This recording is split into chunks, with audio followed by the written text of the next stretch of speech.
This is Johanna Carroll, host of Dialogue with Divinity on the X-Zone Broadcast Network. While walking along Kaanapali Beach in Maui this past year, I kept discovering all these shells and coral in the shape of hearts. My dialogue with Divinity was very simple. Do you want me to do a retreat to heal people's hearts in Maui next year? And of course, the answer was yes. As a master spiritual teacher, I am offering you a neat retreat called Rise, May 8th through the 12th, 2017, and the chance of a lifetime to rest at a 5-star resort for 5 days and experience a spiritual renewal of your heart and soul. Kaanapali is one of the top 5 beaches in the world. This stunning resort has undergone a $40 million renovation. I walked the entire property, checked out the room choices on your behalf, and I must say it is stunning. Our conference room faces the ocean with sliding glass doors. Maui is known as Mother Maui because it is a soft, gentle, healing energy. In the embrace of Mother Maui, you will feel yourself rising from the limitations of an ordinary life to an extraordinary journey of peace, bliss, and harmony. A greater sense of clarity. Our Rise retreat ignites renewal in the sacred elements of air, water, earth, fire, and wind. There's plenty of free time to enjoy all that Maui has to offer. A small deposit is required now to reserve your space, as this retreat, it will sell out. For more details, please go to johannacarroll.com and register today. Aloha, and I'll see you in mystical Maui.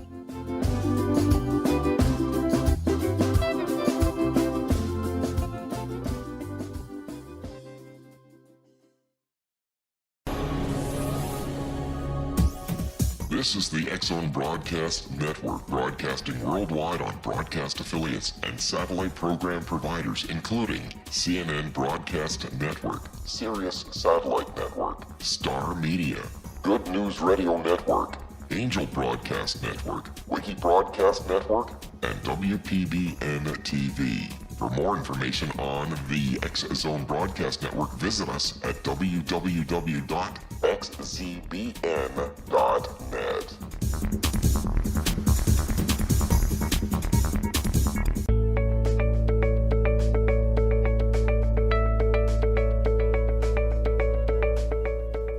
Hi, everyone. Welcome to Dialogue with Divinity. You're listening to the X-Zone Broadcast Network, and I am your host, Johanna Carroll. For over 30 years, I've been a spiritual counselor, TV and radio host, author of 4 books, and take people around the world to sacred sites. Dialogue with Divinity is a show that brings to you the wisdom keepers of our times. We like to have fun, expanding your heart, your soul, and your consciousness. And today, I've really been looking forward to this show because if you have ever had an interest in what happens when someone dies, where that bump in the night sound is going, trying to cross over, we've got a person here who is really an extraordinary woman. Her name is Tina Erwin.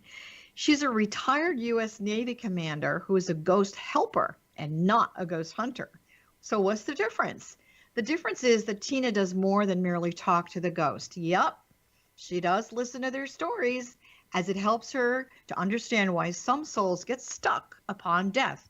And maybe that's the bump you are hearing in the middle of the night. But Tina takes it one step further.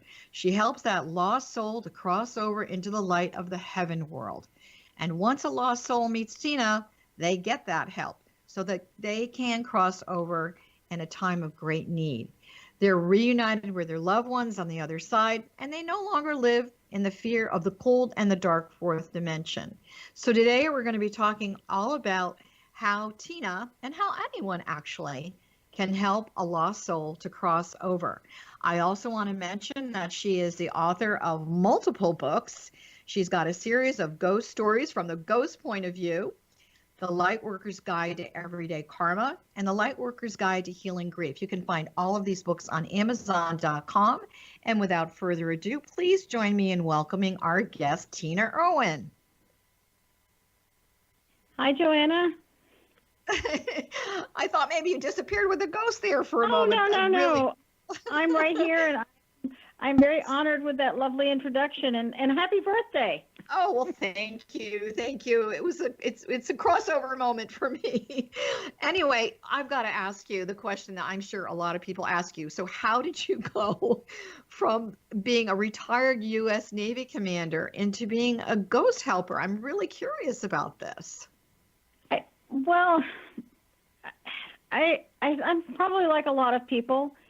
I've had psychic ability since I was a little kid, but it doesn't matter whether you have psychic ability or not. You still have to make a living. True. I wanted adventure, and I joined the Navy, and the first day I was there, my very first day at my very first duty station, I met my husband.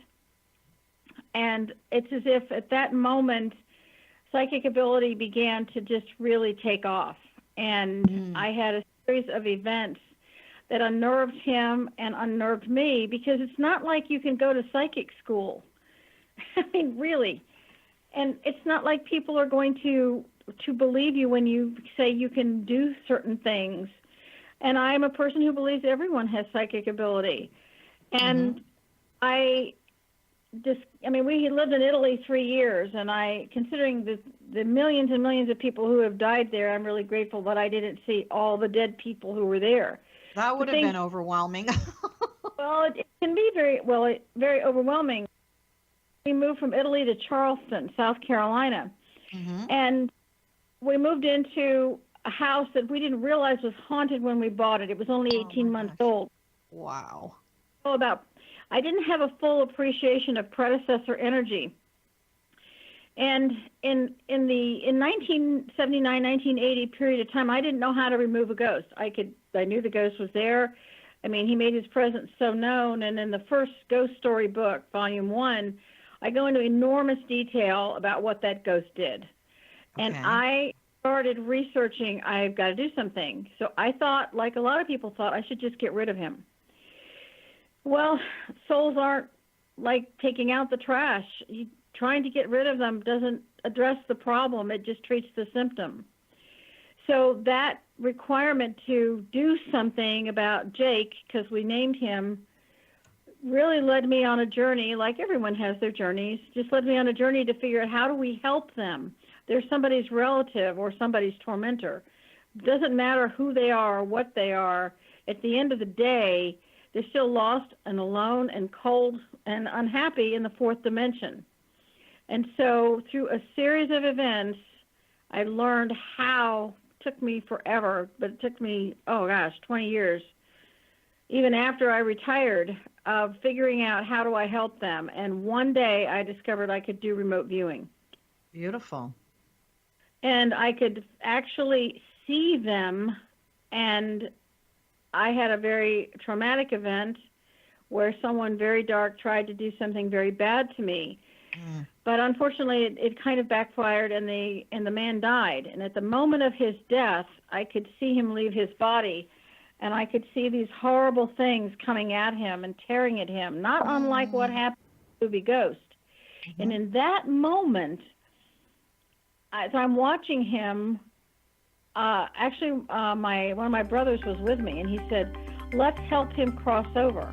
He said, "You can actually see him. Let's help him." Tina, we're going to put that on hold. We're going to take a quick break. We'll be right back. Okay.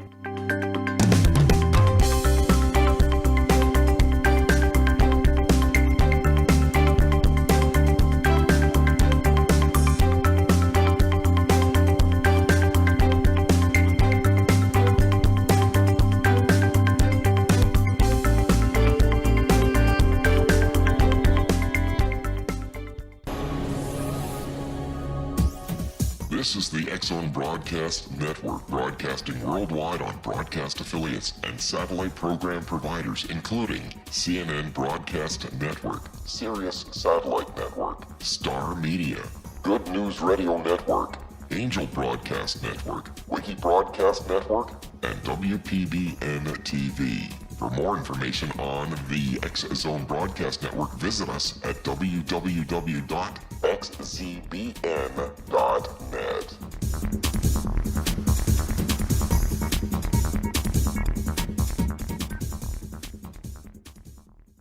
How would you like to be able to read other people's minds? Well, the next best thing is here. When you know how to read a person's name, you know how the person thinks, feels, and behaves. Each letter in our name holds a key to unlock our true essence. Our name contains both our gifts and challenges in this lifetime. Mnemology science discovers personality secrets hidden in the placement of the letters of our names, including the first and last impression people remember about us.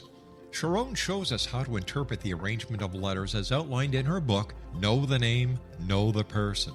Sharon Lynn Wyeth created mnemology science after 18 years of research and testing her theories, and has supported thousands of people around the world in understanding themselves and others better. You'll enjoy Sharon's unique teachings as she shares her system to learn the gifts behind your given birth name. Even if you don't like your birth name, there are jewels in this book. If you're thinking of changing your name, ready to name your child, or wanting to get along better with others, this is the book for you. If you'd like to improve your relationships and change your life for the better, get the book today, Know the Name, Know the Person, or visit www.knowthename.com. That's www.knowthename.com.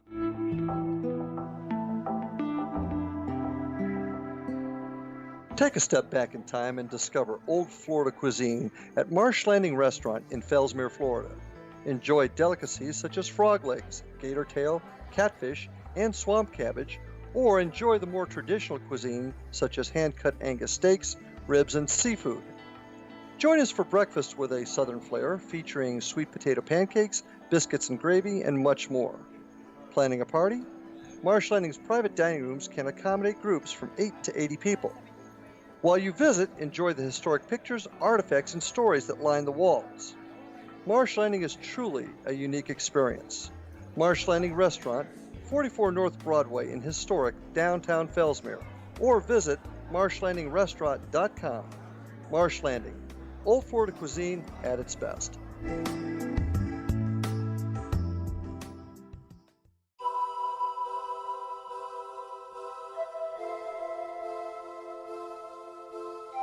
If you're a seeker, don't miss the inspiring book Shamanic Awakening, Between the Dark and the Daylight.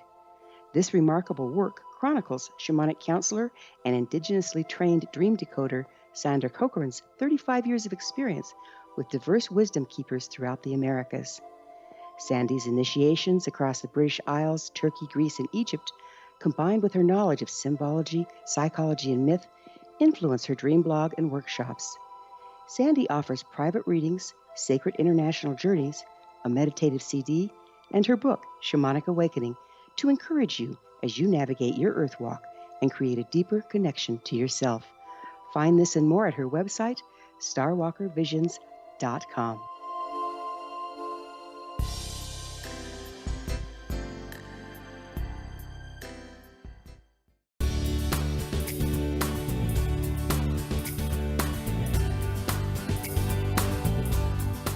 Hi, everybody. We are back. This is Dialogue with Divinity, and we are speaking today with Tina Erwin, who I am so fascinated with her story because she is a ghost helper, not a ghost hunter.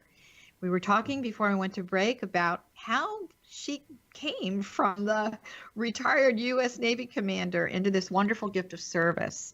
This is really a fascinating story, Tina, because I think a lot of people, like, myself and you, obviously, we have these things that occur in our lives, and we don't realize that on some level it's really a gift that we can give back to others, a gift of service. And really, you were saying before we went to break that a lot of people think, there's a ghost around, how do I get rid of them? When there's really a conversation that you can have to really help this ghost cross over. So the name of the ghost that you had the experience with your brother was named Jake. So then what happened?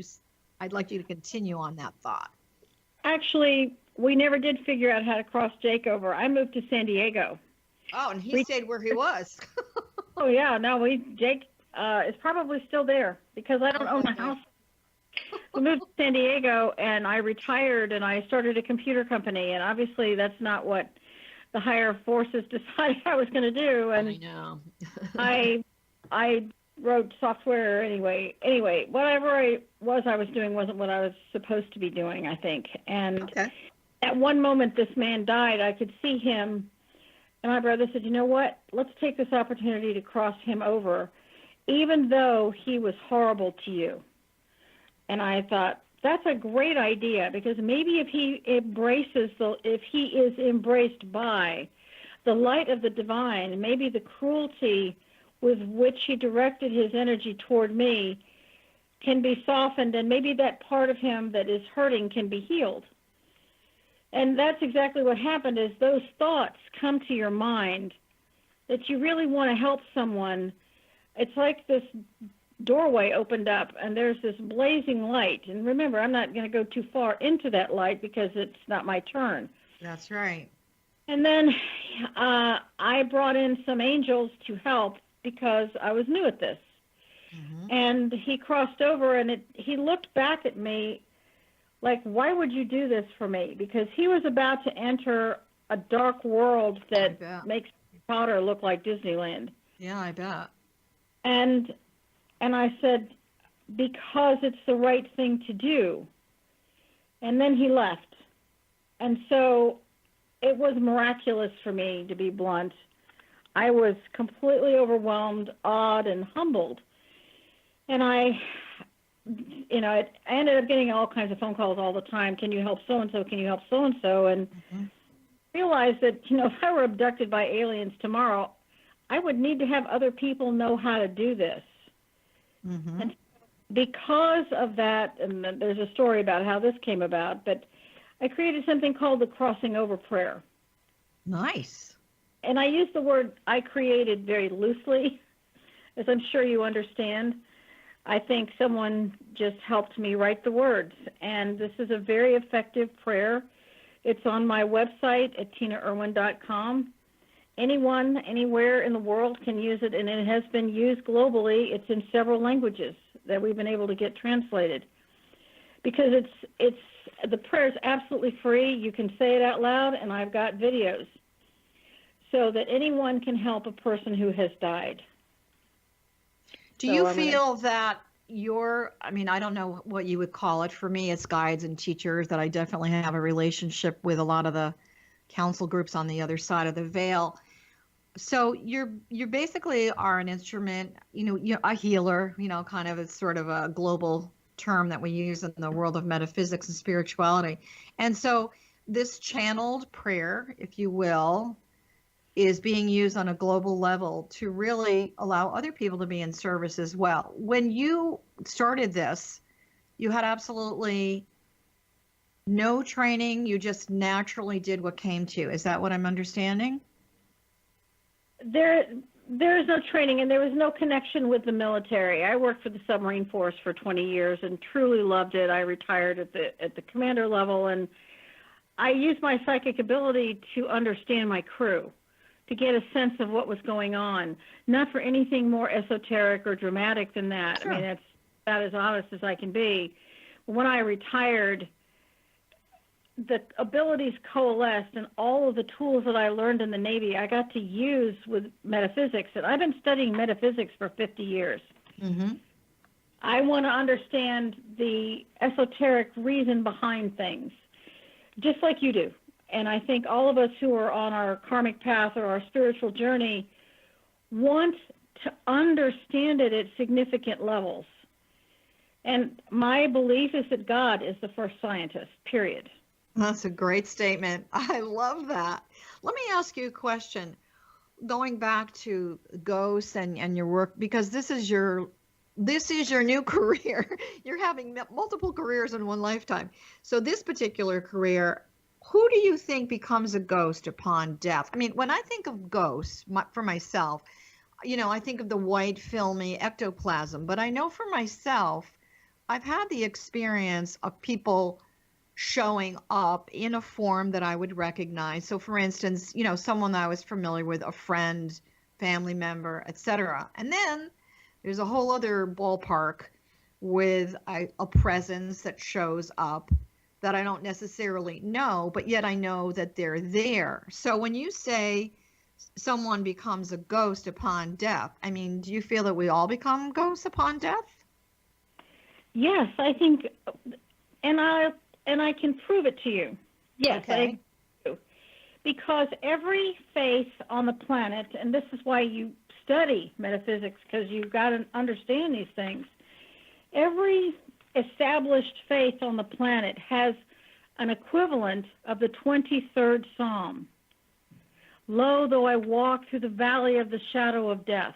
That's the fourth dimension. I will fear no evil.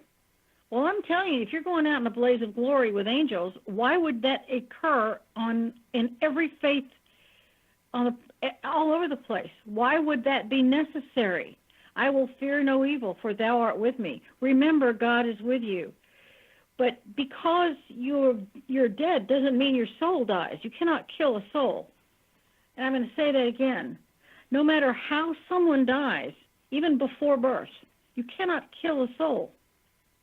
And so that person, that soul energy, is required to continue going because of physics.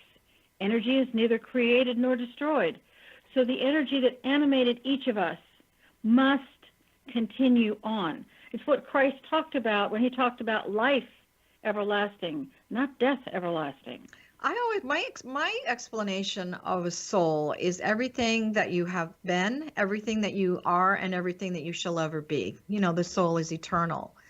And so I feel that when an individual soul, I wrote this book called The Lost Art of Loving, and I talk a lot about the fact that God pours the soul into the body through the wholeness of love, that state of divine being. Yet I also feel that within that soul, there's a spirit that's very unique for each lifetime. And I think that the spirit and the soul have this amazing relationship. So when a soul has the experience of departing from a physical container, a body, and goes, and the spirit of that soul, the characteristics transform into a ghostly state, what happens then? That soul becomes what we commonly refer to as a ghost. The energy of who we have been and who we will be doesn't leave us. It just continues exactly as you have said. Mm-hmm. And when that occurs, then most people are confused. This is what kind of, to be honest, bothers me about people who hunt ghosts. You could be hunting your you could be hunting your grandmother, your somebody's child who died in an accident. It's an act of compassion to want to help them, because let's just take children. Children have no idea what to do at death. None. And they enter a world at first where they can see their family members who are grieving around them, probably for a couple days. And then that fades. They don't see them anymore. They might catch glimpses of them. And sometimes the family member will sense that they feel their loved one around them. But there is also a world of darkness as time goes on. And there are multiple elements here. One of them is that families, because of the deep and abiding love they have for the person who died, that love can act like black cords around the person's energy field, and sometimes they can't leave if they would want to leave. Sometimes people die in battle, and they don't know that they're dead. Yeah, for them, the battle ended badly, but they didn't get the memo. They're still on that field fighting. And so when a person has died, there are many, many factors that determine how easy it is for them to transition into the heaven world, the fifth dimension. And one of the factors is the level of guilt that a mortal person has at death. Because if you have always been told that you were born in sin and you're going to die in sin, that doesn't facilitate your having a happy afterlife. Because we spend far more time out of the body than in the body. That's a very sobering thought, don't you think? Yeah, I mean, it really is true. And I think in the Aquarian age that we're living right now, I was just speaking to someone about this morning. I think more people are returning to either whether it's traditional religion or a sense of what you and I would call metaphysics or spirituality. There's a more profound meaning than there's more than just this. And when you go to that point that there's more than just this, and you start to discover that journey of the soul, the level of awareness takes you into the light in a beautiful way. So, there's some souls, I know they get stuck. This is what I do with my clients. I obviously have a lot of people that have called and this subject comes up if someone is dying. And I always say, before the ghostly state occurs, I think it's very valuable and important if you have someone, for those of you that are listening, that's going through the death process, that you give them permission to go home, first of all. And I also do believe that your individual grief or your need, whether it's coming from love or just selfishness on some level, you might want to think about that.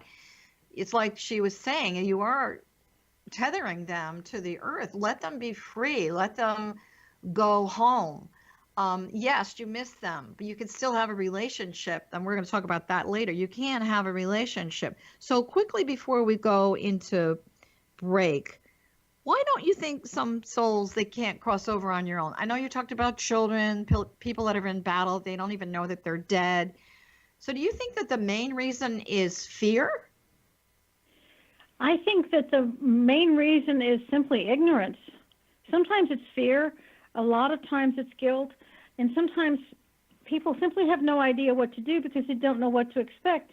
And if you ask yourself what religion actually tells you the steps to take at the moment of death, who actually talks about that? What are you supposed to do?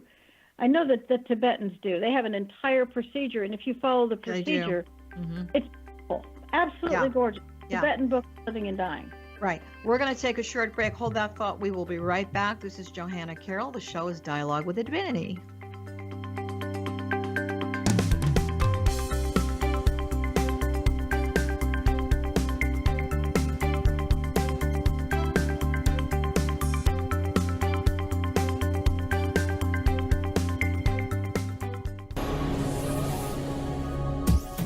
This is the X-Zone Broadcast Network, broadcasting worldwide on broadcast affiliates and satellite program providers, including CNN Broadcast Network, Sirius Satellite Network, Star Media, Good News Radio Network, Angel Broadcast Network, Wiki Broadcast Network, and WPBN TV. For more information on the X-Zone Broadcast Network, visit us at www.xzbn.net.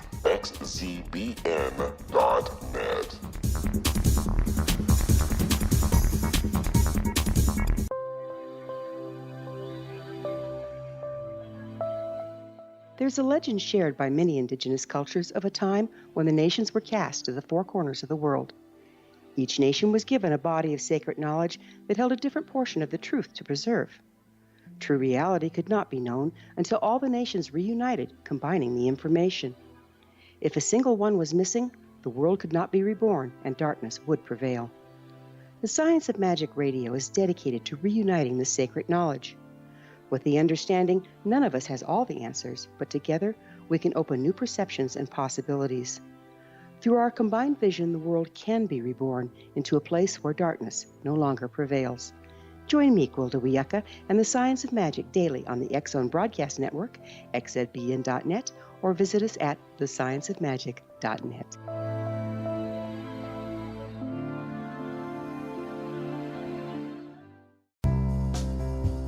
Gibbs A. Williams, Ph.D., is a practicing psychoanalyst, supervisor, researcher, and author in New York City. Much of his life has been dedicated to understanding nature and the uses of meaningful coincidences or synchronicities. His radical and original non-Jungian, non-mystical, non-magical theory of synchronicities illuminates much of the fog surrounding this challenging and perplexing topic. His ideas and manners are fresh, presented in a style that is both entertaining and highly informative. He is also an expert on crisis intervention, specially focused on violence reduction for the police and citizens, mastering anxiety, frustration, and stress without the use of medication, and effectively preventing and treating heroin addiction. Dr. Williams can be contacted at his email address at gwwilliamsny11@aol.com or visit his website at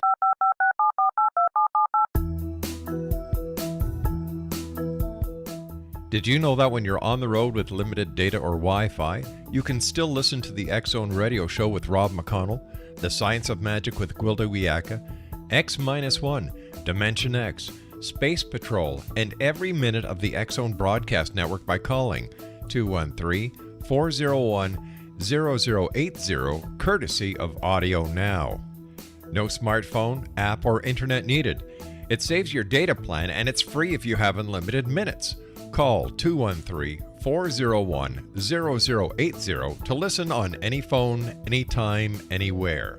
Remember 213-401-0080 for the best of the paranormal, parapsychology, and sci-fi radio programming anywhere, 24/7, 365.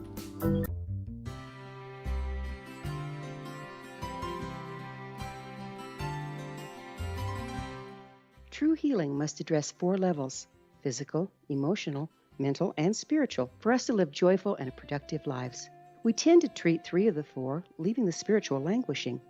If you're tired of the same dysfunctional patterns cropping up in your life, Soul Balancing is for you. Trixie Phelps, owner and founder of Soul Balancing, is a naturally gifted energy healer trained in numerous esoteric forms, including shamanism. Trixie has created a powerful modality that safely and effectively clears your energetic field. A soul balancing session can remove interference, heal trauma, and restore your hope. Contact Trixie for a life-changing long-distance session today, www.soulbalancing.world.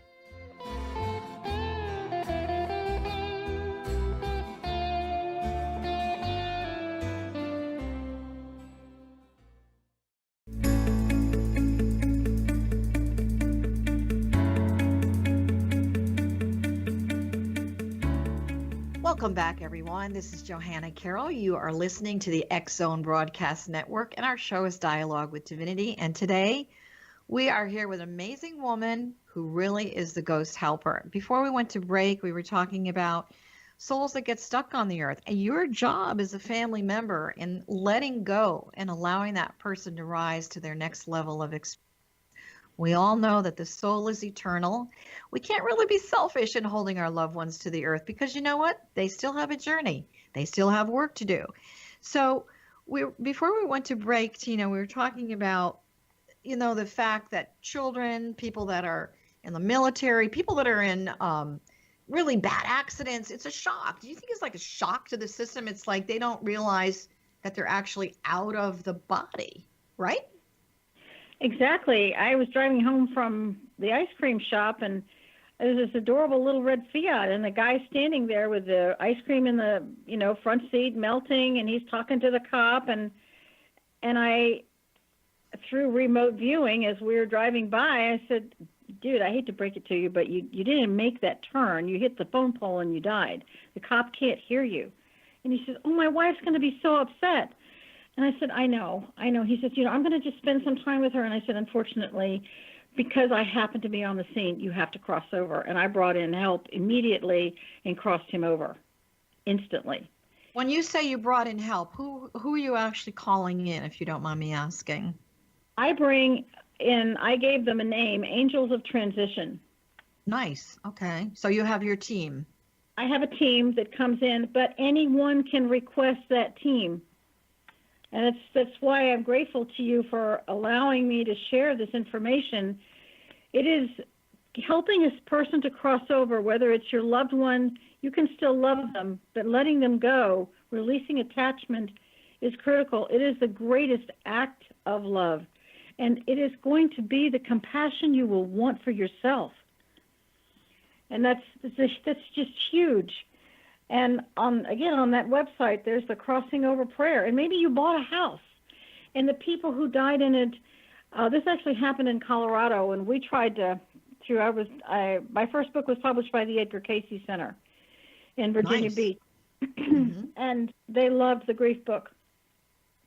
And they tried to get a hold of this family. They were on a 60-minute show. Their house was so haunted, and nobody warned them. Apparently, 5 women had been murdered in that house. Wow. And the murderer died in prison. So the murderer, in a lot of times, which I wish I didn't have to say this, but they will hold on, even in death, to their victims. I did not know that. I did not know that. Wow. I wish I didn't know it, frankly. Okay. Okay. It's a very thing. And so I cross over the murderer and the murder victims. I bring in separate teams for each of these people to facilitate the transition, and I finally separate the murder victim, because sometimes, life after life, things happen to people. Sometimes, life after life, they are murdered. And if you can stop the cycle by crossing them over, you stop the karmic clock. That's another reason to cross people over. That person is still incurring karma in the fourth dimension. The clock doesn't stop until they cross into the heaven world. You know, I think karma gets, I've said this before on the show, karma gets a bad rap sometimes. To me, karma is just unfinished business. And I do believe when we reincarnate, coming back into the flesh, that we can bring that karma, that unfinished business, until we sort of get it. I want to tell you an interesting story, though. My older sister owned a home on Lake Champlain in upper state New York. And it was a really old home, and it had a lighthouse on the property. And the home was sold with a lot of old furniture in it, which she decided to keep. So when she first moved in, she rearranged all the furniture. She went to her job at the university teaching as a French professor. And she came home. The furniture was put back to where it originally was. This went on and on. So I happened to be there one week. And I don't usually do this, but we decided to call in the spirits. We sort of did a seance thing. The table, of course, bounced across the floor. It was very woo-woo, very woo-woo. Anyway, she called me a couple of weeks later, and she said, you know, we decided to remodel the kitchen. And when we decided to, because when we were doing this meditation seance thing, the soul of a small boy around, I don't know, 8, 9 years old showed up. He was still in the house. As a ghost, you would call him. And he didn't know what to do. So my sister was given the task of talking to him and helping him cross over. He would show up in the middle of the night, that kind of thing, but he was still there. So they were ripping up the kitchen floor, and as they pulled this old linoleum up, there was a trap door. So my brother-in-law, this is a true story, my brother-in-law opened the trap door. My sister saw this young boy coming out of this cellar and literally knocked her over and walked right through her. And then since that happened, boom, he was gone. But what we got after the fact was that he had been killed as a young child in this house, and he was buried in that cellar. And I'll tell you, that blew me away, that whole experience. Particularly, you're putting the furniture out, you've got somebody rearranging it, so it feels familiar. So is that a common thing that ghosts will do, that they want to maintain a familiar environment with their family or where they live? Does that happen? Oh my gosh, that happened in the neighborhood I lived in Charleston.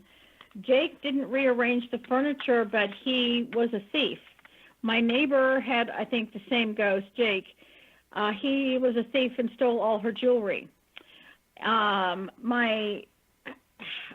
of the other neighbors down the way would come down every morning, and all of her furniture was rearranged on the first floor. And after it happened 3 times, she moved.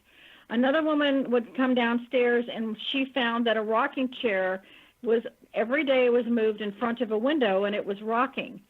And so the soul wants what is familiar. Right. It hungers for the peace and the calming. Remember, every ghost needs comfort. Imagine that that's you.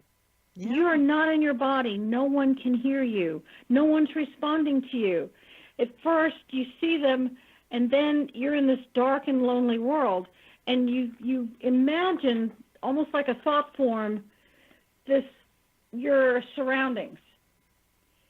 But then they're not really your surroundings. And remember, it's a little bit different for each person, depending on all the factors that go into what caused that person's death. And so family members who say it's okay to go, will be all right, well, that person may have everyone was anticipating, and they can say that. But when somebody dies suddenly, they are not saying that, or a person is murdered. The family says, I think my loved one's in the heaven world. I would suggest they say the crossing over prayer for a murdered loved one.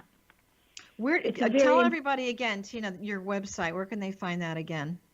It's my website is tinaerwin.com. It's Tina, E-R-W-I-N, Tina Erwin, Erwin with an E.com.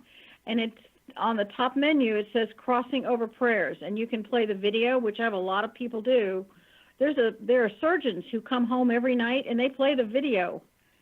And they remove all the dead that follow them home. And one woman is married. For those of you that are listening, I have been to Tina's website, and it has so much wonderful information and so many tools to help you. So I'm really, really going to suggest that. So the surgeons come home, and the ghosts follow them? They follow them home. And the way the crossing over prayer came to be was my business partner and I had just published the first ghost story book, and we both dropped our iPhones and they broke. So we were waiting to go into the Apple store, and across from the Apple store was a high-end handbag store. I'm not going to say the name, but it was very high-end. So we wandered around the store, and we were leaving, and I handed one of the ladies a book card about the ghost stories, and she said, "Oh my gosh, you can't believe how haunted this store is." I said, "It's Fashion Valley, the home of high-end stores?" And she said, "You can't believe how bad it is." And so Laura and I remote viewed, and we found all these ghost women who shopped till they dropped and they died, and they just kept shopping, and the homeless who were watching women, and so we crossed them over. And so the manager called me back a couple days later, and she said, "That's great. We have new ones. What do we do?" And I said, "I'm going to create a crossing over prayer, and you're going to be my beta tester for it." Okay. And every morning they played the crossing over prayer. We made a couple tweaks. And you'll notice in the prayer, it says right now. I ask God to help each soul right now. And I say it repeatedly. And I'm explaining that because there's no time in the fourth dimension. Right. When you live on Earth, you live in a place of time and space and gravity. But there's no gravity in the fourth dimension. And that's why there's no time. And so it's, wrap your brain around that a little bit. And so when you say right now, you indicate that it's not 100 years, Earth years from now. It's in this moment right now. This soul is attached to this angel who is wrapping them in light and escorting them into the heaven world. So there's no question. And I've had people tell me that their murdered family member finally left them. People who were stalkers who died, who kept stalking even in death, they were crossed over. I've had clients that have called me that I've had a family member that's been murdered. And my experience with that was that the ghost itself had information to give the family. On some level, the family still wanted justice to be served, or they wanted an answer. They wanted an answer. And so there was an investment, definitely, of keeping that ghost around to solve the murder. And some of them obviously are not solvable. However, there was a sense of, I know that you feel this all the time, probably more than I do. The minute that was solved or a question was answered, it's like boom, everything, it was that quick. That ghost was gone. You could feel a lighter sense of energy around the family member. It was like, they could finally let go.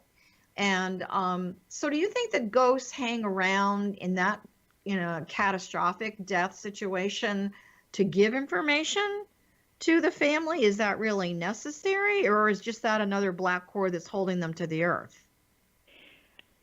I think everything you've said is true and possible, but it's not the whole story, because mortal people are complicated. And a child just doesn't know what to do, and they don't necessarily have a message.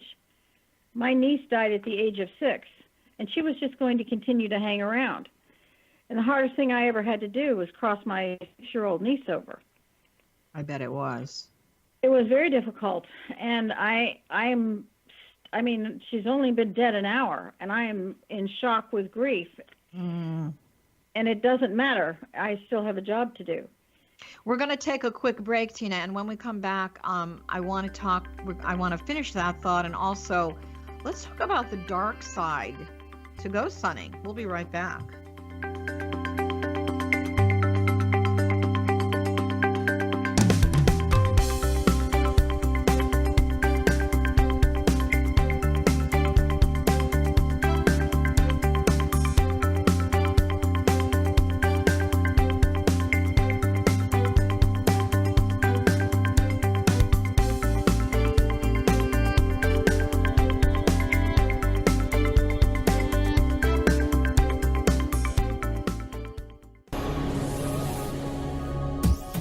This is the X-Zone Broadcast Network, broadcasting worldwide on broadcast affiliates and satellite program providers, including CNN Broadcast Network, Sirius Satellite Network, Star Media, Good News Radio Network, Angel Broadcast Network, Wiki Broadcast Network, and WPBN TV. For more information on the X-Zone Broadcast Network, visit us at www.xzbn.net.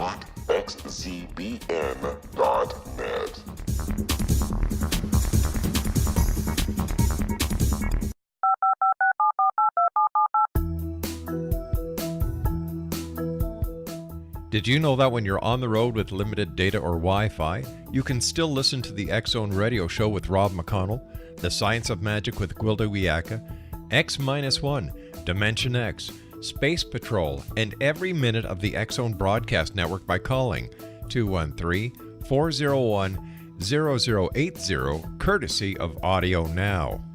No smartphone, app, or internet needed. It saves your data plan, and it's free if you have unlimited minutes. Call 213-401-0080 to listen on any phone, anytime, anywhere. Remember 213-401-0080 for the best of the paranormal, parapsychology, and sci-fi radio programming anywhere, 24/7, 365.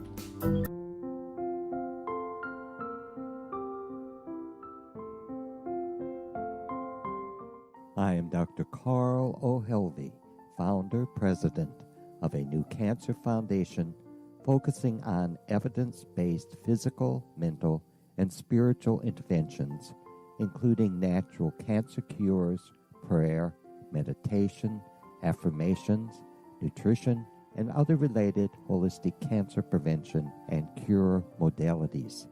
These are used in cancer education, research, and financing care. I ask for your help to continue this important work by donating at www.holisticcancerfoundation.com.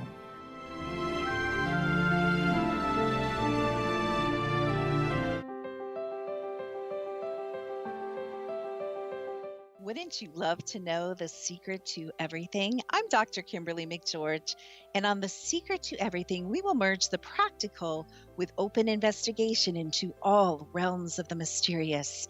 We will talk to cutting-edge alternative health practitioners, those who inspire and motivate you in business and life, and of course, we will share stories of the paranormal, conspiracy, and cryptozoology. You will transform because of the frequency I carry, the frequencies my guests carry. Life may never be the same after you listen to this program, for the secret to everything is for you, the listener, for those who desire more in every area of their lives and believe that it can still be found. Listen and discover thesecrettoeverything.com.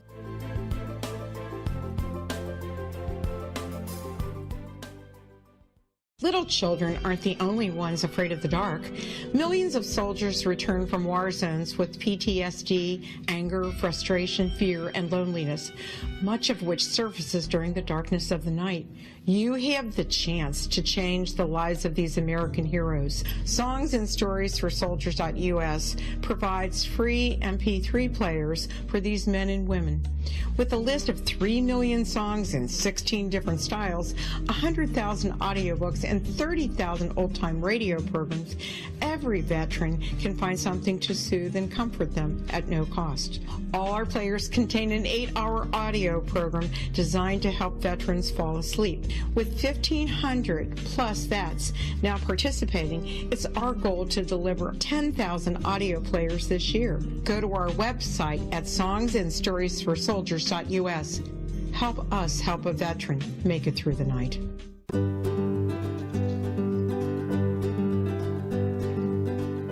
And welcome back, everyone. This is Johanna Carroll. You are listening to Dialogue with Divinity and the X-Zone Broadcast Network, and Tina, our wonderful, extraordinary woman who is a ghost helper. You know, there is a dark side to all of this. I'm sure you've experienced it. I know I've had my own share of that presence, which I can't say is one of my favorite things. What is the dark side to ghost hunting for you personally? Well, first, I don't have to hunt them down. They find me. Okay. So I would say that it is that you do get to see some things that would make the angels weep, like the child that your brother-in-law found on the floor. You see and you hear things that remind you of man's inhumanity to man. That cruelty echoes out, and when someone has done some very dark things, the energy of the darkness does not leave them at death. They don't become sainted. Who they have been in life is who they shall be at death. Not because I say so, because it's how the law works, spiritual law works. And so, yes, I see it. I always have a tremendous amount of a protection with me, and I do a tremendous amount of spiritual practice where I am constantly connecting with the divine to keep my frequency high. If your frequency is too low, it's very difficult to do this work. You know, I know that for myself, if I'm having my own experience that something really weird or strange is showing up like that, I have been trained to say, if you are not from the Christ consciousness, I command you to be gone. Because one of the things that I've noticed and has been, proven to me many times over, that when a soul is crossing over, and I'm not saying that I have the brightest light on this earth, but, we're healers. And so our light is bright on some level. We are a portal of energy to the divine. Through the law of attraction, that soul may, you're like Velcro for them. Boom, they get stuck to you. And like you said before, they don't even know that they're gone. So, I think from now on, I'm going to say, if you're not from the Christ consciousness, be gone. And by the way, go find Tina Erwin while you're at it, because she's going to help you cross over. But I'm going to start adding in that crossing over prayer. So yeah, the dark side, I also feel as healers that we've been trained to, I always imagine it's like we're in a movie theater watching a movie. We're a silent witness. We are in an observer modality so that we can really do our work for the highest and the best good of all concerned. Do you think that ghosts can actually enter or possess a living person? Oh my gosh, what do you think happens when somebody drinks? When you drink, your auric field drops to zero. It's like shields are down. They walk right into the body of an alcoholic. It's why it's so hard to give up alcohol. It's the meaning of hungry ghost. They simply take the person's body. It's the same reason why the person will say, I have no memory, because someone else walked in and took over. And there are several psychiatrists who have written about this. Raymond Moody, Bruce Goldberg have also written about this very thing. So you can absolutely be taken over, and they're hungry for drugs, alcohol, tobacco, food, certain thrill sensations. And so it's as if to own your own self means that you are alone in your body. And surprisingly, that's a big deal. So your question is extremely important. What happens if someone, I'll give you an example. I had a friend whose husband had massive heart surgery. And actually, he had to have his heart, as odd as it sounds, I believe it was his heart, replaced. And what his wife said to me was he started to smell different. He looked different. He started to speak differently. It was like another person had literally walked into his body. Do you think that when there's any kind of a transplant of a major organ, are you also taking in some of the ghostly residue of that individual person as well and taking it on? We should do a show about this. I can let's. I can do an entire dissertation on what happens to a soul and the recipient at death, when there is a transplant, because you have to remember 52 body parts are taken, which means that the soul has not fully, their body has not fully died. They are really not at peace. It's a huge, huge question. I mean, very astute on your part. I got to hand it to you. I wish more people would talk about this. Well, you know what? We were going to do another show on that, but let's finish. We don't have enough time today. So for those of you that are listening, I'll let you know when that's going to happen. You know, I was raised in a very traditional Catholic environment, and I remember my first psychic experiences started happening when I was very young, which is very common, as you know, around 10 years old. But I also remember sitting in church and I'd hear the priest, and I'd say, no, that God is, no, that doesn't make sense to me. And I questioned a lot. And I think traditional religion for many people is a real great source of comfort. And I think the ceremony is great. I think it's a great social environment. And yet I also feel in the Aquarian age, all these beautiful hidden advanced teachings are coming out. And one of them that I wanted to talk to you about, you sort of mentioned it before, the whole concept of timelessness. That time is a concept that was actually created by mankind, not the divine. I've always had the experience, I call it a timeline. So if I'm doing a reading for someone, I actually hit my head on this thing called a timeline, and all of a sudden I feel like I'm above it and I'm walking along, and then ploop, I get dropped down. And I am picking up past lives, and you can pick up future lives as well. But I know that you have this saying, you call it stacks of time. So I'm really curious about that. What are stacks of time? Yeah. I would love to take credit for the term, but it comes from an Egyptian archaeologist whose name is Dr. Ibrahim Karim, and I learned that from him.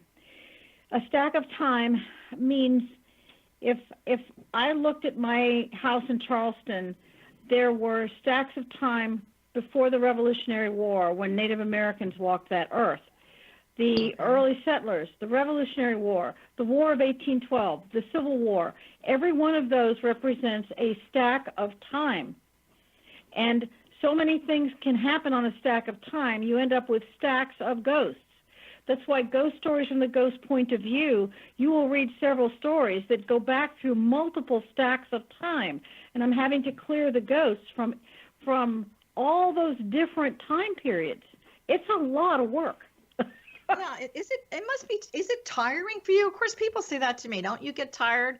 I know for myself, when I'm into that theta zone, I really get energized. I mean, it just definitely, I think when you're in, and for those of you that are listening, when you are doing your service at a higher level for the divine and you are being used as a channel of love and light, there's a lot of blessings that come along with that. So yeah, you're really busy. I mean, stack upon stack upon stack. We've all been taught, there's many houses in heaven and all of that. And so let's just kind of wrap this up with a last question that I have. And I will definitely have you back because there's so much more to talk about. How can ghosts exist in the same space as a living person? I mean, do we actually bump into them? Do they walk through us like we see on TV? Actually, That's what happened to my sister. Walked right through her. Boom. Yeah, that happens all the time. We don't even realize it because they're still operating in their stack of time, and they have no concept that you exist. you exist in a future they can't visualize or can't even imagine. Okay. And so that's all the time. Is their spirit frozen in their particular stack of time when they crossed over? Well, their spirit is frozen in the period of time in which they died. And once they cross over, it's almost like in that little space of time, you can close that now, and that actually happened with one of my granddaughters.